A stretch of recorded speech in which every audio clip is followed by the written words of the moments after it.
গত 15ই নভেম্বর কুম্ভ রাশিতে শনি মার্গী হয়েছে।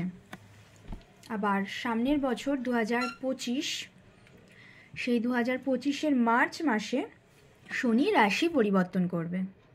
এই সময় রাশি অনুযায়ী কিছু বিষয় মানতে পারলে খুবই ভালো হবে। ভালো আর মন্দ কিছুটা নির্ভর করে জাতক জাতিকার দশা আর অন্তর্দশার অনুপাতে। তাও প্রত্যেকটা রাশির যে একটা অ্যাভারেজ যে বিচার, সেই বিচারটা আমি বলছি। মেষ, এই সময় মেষ রাশির জাতক জাতিকারা লাভবান হবে। কর্মজীবনে পরিবর্তন আসতে পারে। যাদের সন্তান আছে, সন্তানের স্বাস্থ্যের ব্যাপারে একটু সমস্যা দেখা দিতে পারে। নিজের খাবারের দিকে অবশ্যই খেয়াল রাখতে হবে।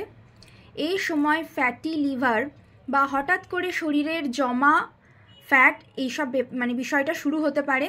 এই সময় নিজের পার্সোনালিটির ওপর যত বেশি কাজ করবেন তত ভালো।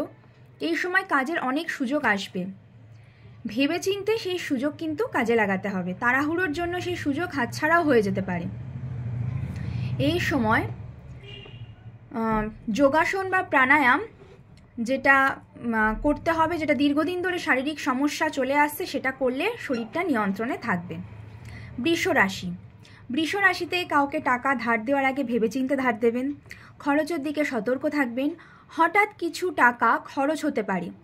মাতৃস্থানীয় কারোর শারীরিক সমস্যা দেখা দিতে পারে। স্বামী স্ত্রীর মধ্যে সমস্যা ও মনোমালিন্যও দেখা দেওয়ার যোগ রয়েছে।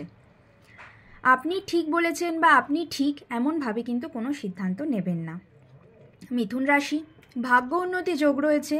ধীর স্থিরভাবে কোনো কাজের সিদ্ধান্ত নেবেন। ছোট ছোট বিষয়ে জ্ঞান অর্জন করার ইচ্ছা বাড়বে। এই সময় একা থাকারও প্রবণতা বাড়তে পারে। বিবাহিতদের শ্বশুর বাড়িতে সাময়িক সমস্যা হতে পারে। বন্ধু বান্ধব আত্মীয়দের থেকে নিজেকে আলাদা করার একটা প্রবণতা আসবে। যারা ভ্রমণ করতে ভালোবাসেন তারা সতর্কভাবে যাবেন, হঠাৎ কিন্তু কোনো সমস্যা দেখা দিতে পারে। কর্কট রাশি, পরিবারের খরচ বাড়বে। যেটা দেখা যাবে সেটা হলো পার্টনারের সাথে কারণে বা অকারণে ঝামেলা বা ঝগড়া বা মানসিক অশান্তি, বা একে অপরকে একটা মিসআন্ডারস্ট্যান্ডিং করবেন। এটা কিন্তু করবেন না, একে অপরকে অবশ্য করে বোঝার চেষ্টা করুন। ঝগড়া অশান্তির ব্যাপারটা এড়িয়ে চলুন। সম্পর্কগত বিষয় হোক বা সম্পত্তিগত বিষয় হোক, শান্তিপূর্ণভাবে যে কোনো ঝামেলা মিটিয়ে ফেলাই কিন্তু এই বছরে আপনাদের জন্য ভালো। সিংহ রাশি, গুপ্ত শত্রু তৈরি হবে, যদিও সেভাবে ক্ষতি করতে পারবে না, কিন্তু সতর্কভাবে চলা ভালো। মানসিকভাবে কোনো সমস্যা বা অত্যাধিক স্ট্রেস হতে পারে।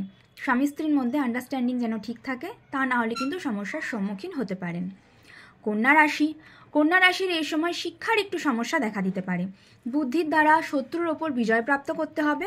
বেশি সময়ের জন্য শারীরিক কোনো সমস্যা দেখা দিতে পারে। অযথা খরচ বাড়তে পারে। শেষ মুহূর্তে গিয়ে কোনো কাজ আটকে যাওয়ার সম্ভাবনা কিন্তু আছে। তাই একবার না হলে আবার চেষ্টা করবেন, বারবার হাল ছাড়বেন না। নেক্সট ভিডিওতে বাকি রাশিগুলো নিয়ে বলবো। ওকে।